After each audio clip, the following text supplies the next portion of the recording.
My name is Stoyan Sergochev, but most of my theoretical publications under the name Stoyan Sarg. I undertake this campaign on behalf of the non-profit organization Earth Civilization and Universe. The purpose is to warn humanity to avoid a global disaster. And to be not too vocal, I will name the problem directly. Never before the world has been so close to nuclear war. The most dangerous effect of nuclear war is that the Earth might lose part of its whole atmosphere. This will end life on Earth. This danger is realistic, but no official institutions, scientific, political, economic, or military, can realize it. The main reason lies in the incorrect view on space, admitted 120 years ago. It is embedded in people's minds by education system, controlled by the dogmatic scientific autocracy and supported by economic interests. How close we are to a nuclear war that may escalate to a global nuclear war, and how fateful it could be for our civilization.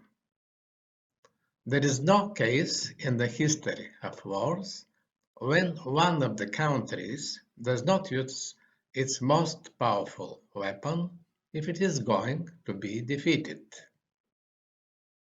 On the other hand, politicians and military experts think that the worst long-term effect from a nuclear war could be the nuclear winter. They're completely wrong. In case of a nuclear war, one unpredicted effect might happen: partial or full loss of the Earth's atmosphere.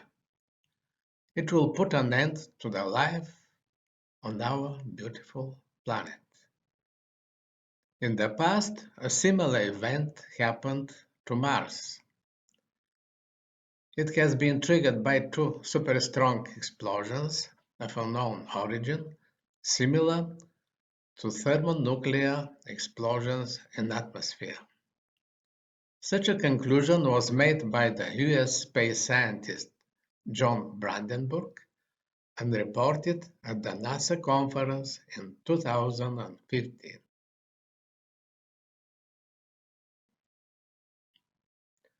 Details are described in his two books, Death on Mars and Life and Death on Mars.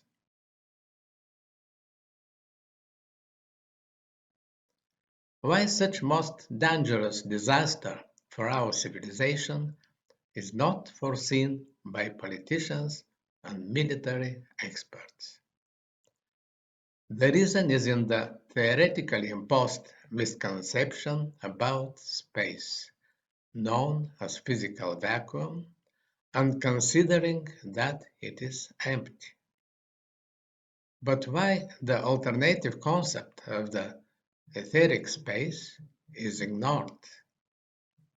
Envisioned initially by Plato and Aristotle, such a concept was considered by the plethora of great scientists in the past: Isaac Newton, Michael Faraday, Ampere, Lord Thomson, Maxwell, Tesla. Even Einstein, in 1920, explicitly expressed his view about the existence of the etheric space in his book Sidelights on Relativity.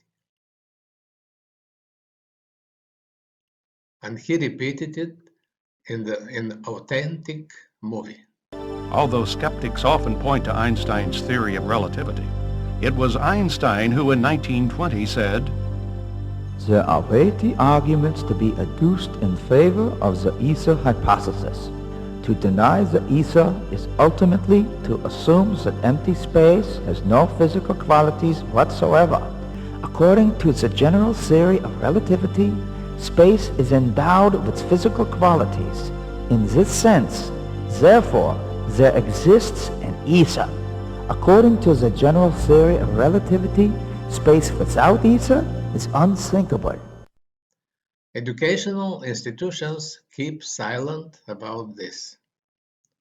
I have worked for 37 years in scientific institutions, and I am well aware of numerous inconsistencies related to the fundamental issue on space. After analyzing numerous experiments from the past 120 years, I arrived at a physical model of the etheric space that was never suggested and explored in the history of physics. On this basis, I developed a treatise called Basic Structures of Matter, Supergravitation and Field Theory. Initially, it was archived and catalogued in the National Library of Canada and then published as a book in 2005.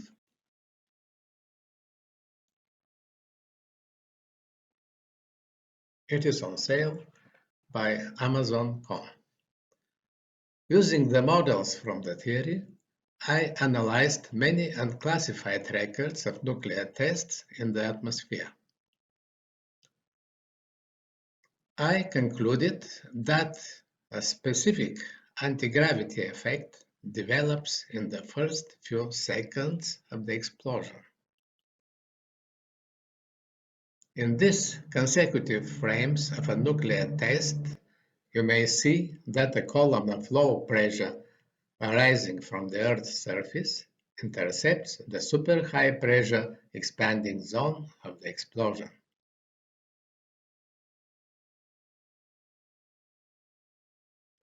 This cannot be explained by classic thermodynamics. This is a sign of anti-gravity. The etheric space permits the existence of such an effect, and therefore the anti-gravity phenomenon is not restricted by the height of the atmosphere. Similar effect persists also in well-known tornadoes, but it cannot be understood from the currently adopted concept on space.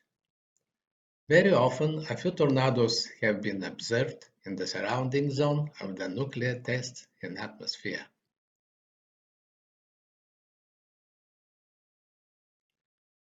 Very powerful tornadoes with the sign of anti-gravity are regularly observed also on the Sun.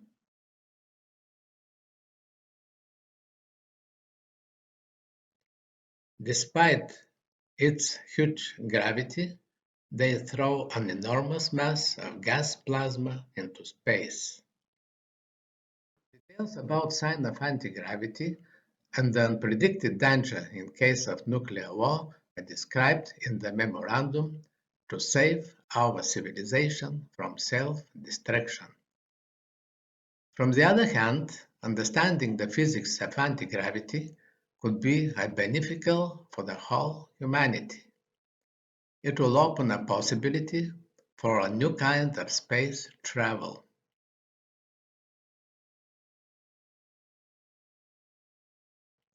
It could provide access to unlimited resources from other planets or satellites of our solar system. In this sense, wars for resources on our planet are out of sense.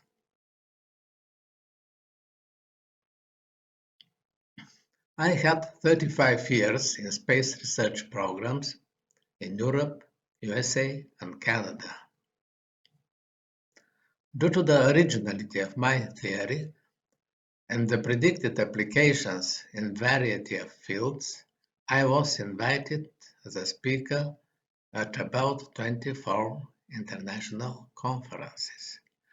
Most of my publications, books, and video records are accessible online. To emphasize once again, the effect of partial or full loss of the Earth's atmosphere will be fatal, and no one could survive. Note that the phenomenon may happen at one side of the globe, but the disaster will spread for the whole planet. One may find further detailed proofs in the analysis through the links at the end of this video clip. History shows that any great discovery may have twofold applications, beneficial or destructive. See the movie about the great scientist Robert Oppenheimer, the father of the nuclear bomb, who first realized the danger of using this weapon. He even took a stance against the development of the nuclear hydrogen bomb and became an activist against the use of nuclear weapons.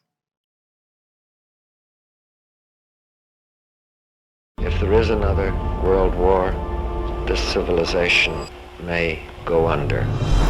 In 1947, he became the director of the Institute of Advanced Study at Princeton. He also became the chairman of the General Advisory Committee, where he became an advisor on nuclear weapons-related issues. He used his position to argue for arms control.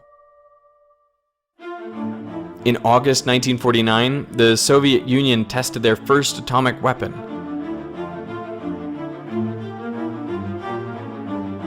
And the US military quickly decided that the best course of action was to develop a more powerful bomb, the hydrogen bomb, known as the super. Oppenheimer was against the development of the super on ethical grounds, and the worry that it would start an arms race.